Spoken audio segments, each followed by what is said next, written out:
and gentlemen, boys and girls, children of all ages, welcome once again to Skateboard Watchtower Movie Review. And what are we movie reviewing?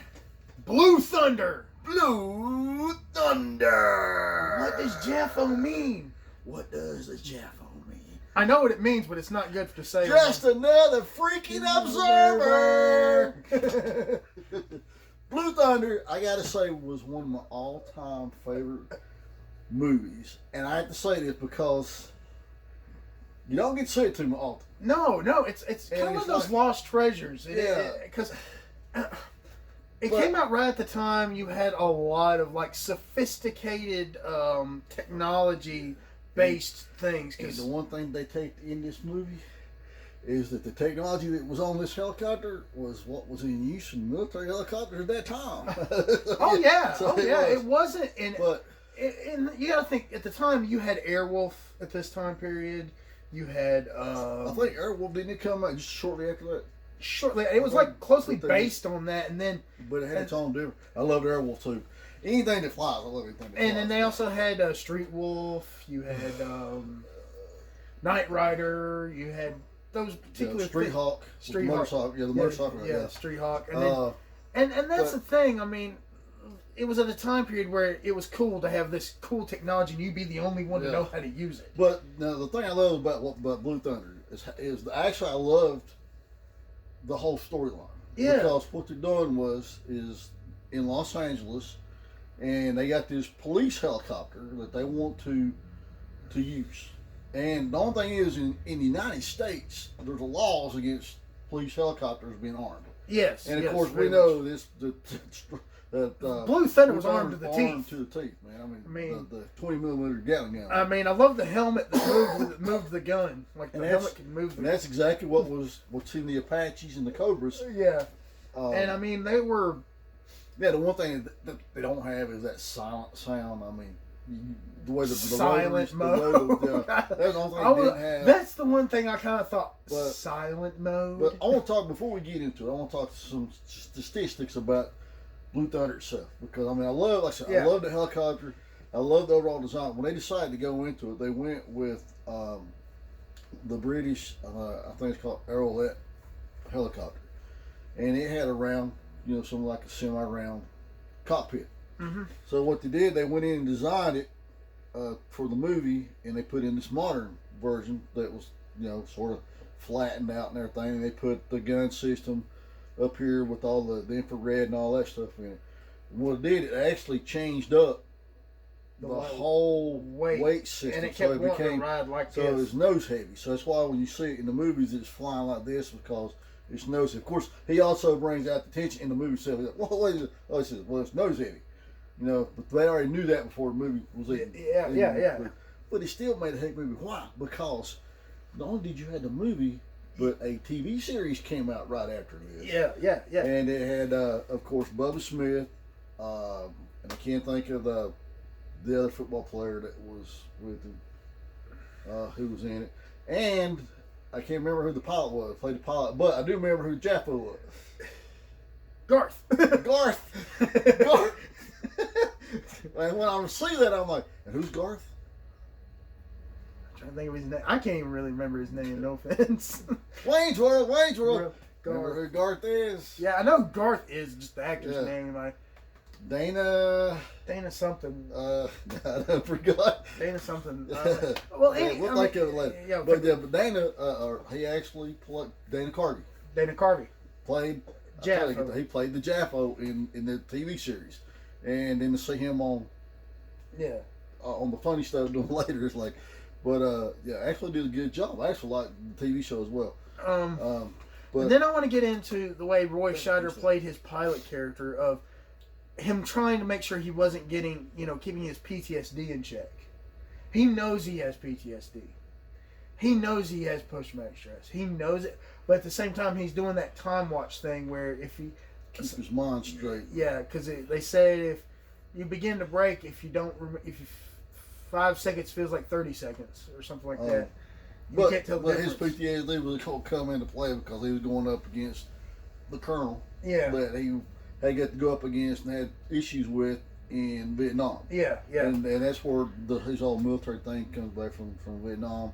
And of course, a lot of pilots came back. They went into law enforcement, flew the flying helicopters and stuff. I mean, so it's a very I don't want to accurate. give away a lot of movies. If you haven't watched it, we urge you to go watch it. You'll actually. Oh yeah. Daniel Stern, another great comedian. He plays Jaffo, and he does a great job in this, and he does a great job.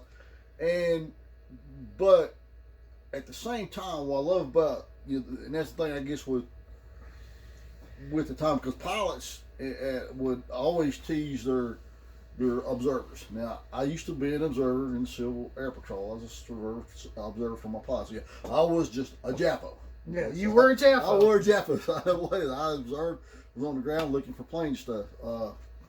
But at the same time, to see these two guys who now are famous comedians playing a serious role. Now we know what happened. I ain't gonna say it to her, but we know what happens to Daniel Stern's character. Yeah.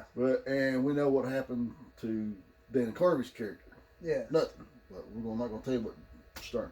But what it gets into is these guys and I don't want to say I want to give the movie away. But I want to put it's a good action film, but on top of being a good action film, it's a good mystery thriller too. It is. And they were able to balance that very well. It flows very well. Because when you get into it, you find out there's a lot of conspiracy and a lot of stuff going on, and and you see the firepower that's given and it's just like, gun. why would you even use this on a and that's what they're trying to have a big.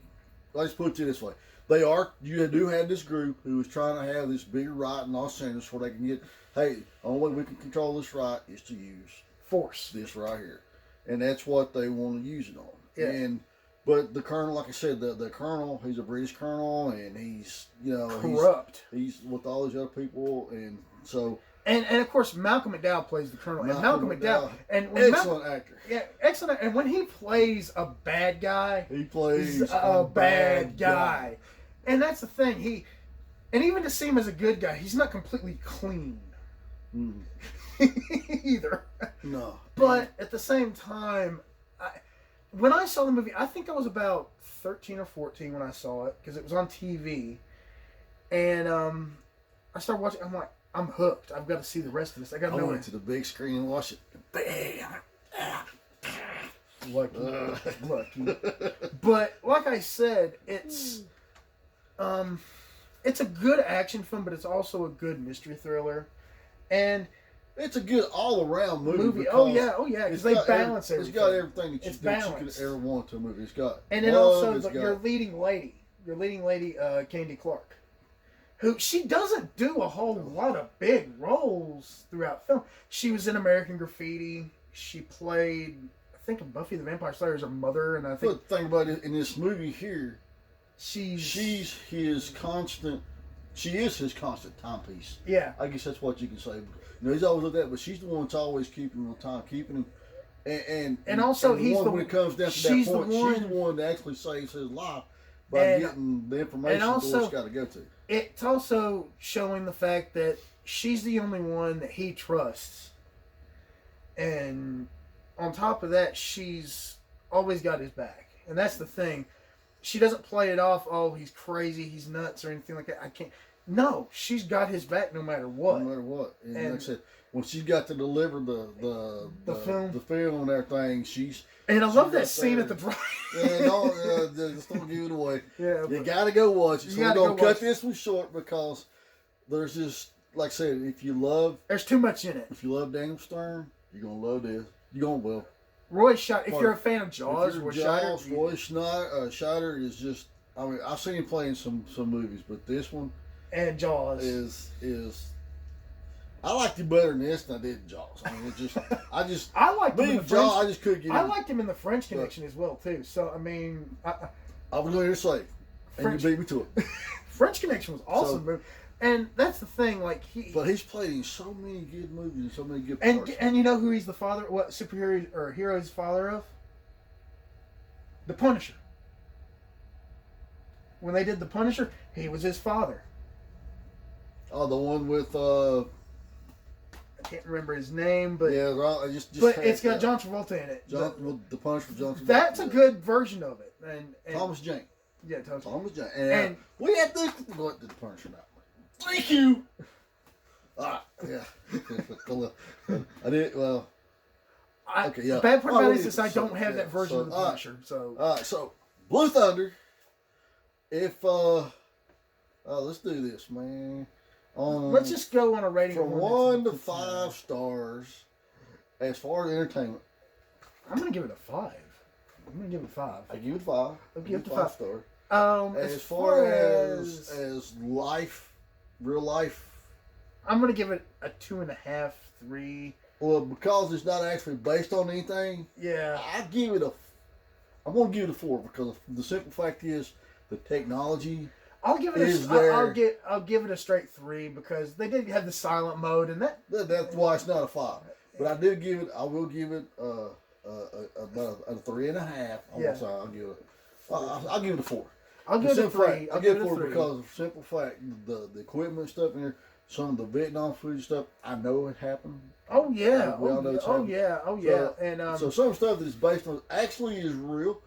That's why I get, but I'm gonna give it a 4 on that as far as, like I said, the silent mode and stuff. Yeah. The actual helicopters being capable, no, but they do have helicopters now. That's fairly close. Fairly close. Yeah, that will eat you up. Yeah. Well, we have drones now, so you don't even have to have a pilot. So, and as far as the popcorn, 1 to 10. I'm gonna give it 10. Give it a 10, so I'm going to give it a 10, so we got a popcorn award of 20! Hurrah! So, go watch Blue Thunder. Get it. Sit down and watch. And if you don't got it, go buy Game Store More in Marion. Marion, North Carolina, baby. Get you a copy.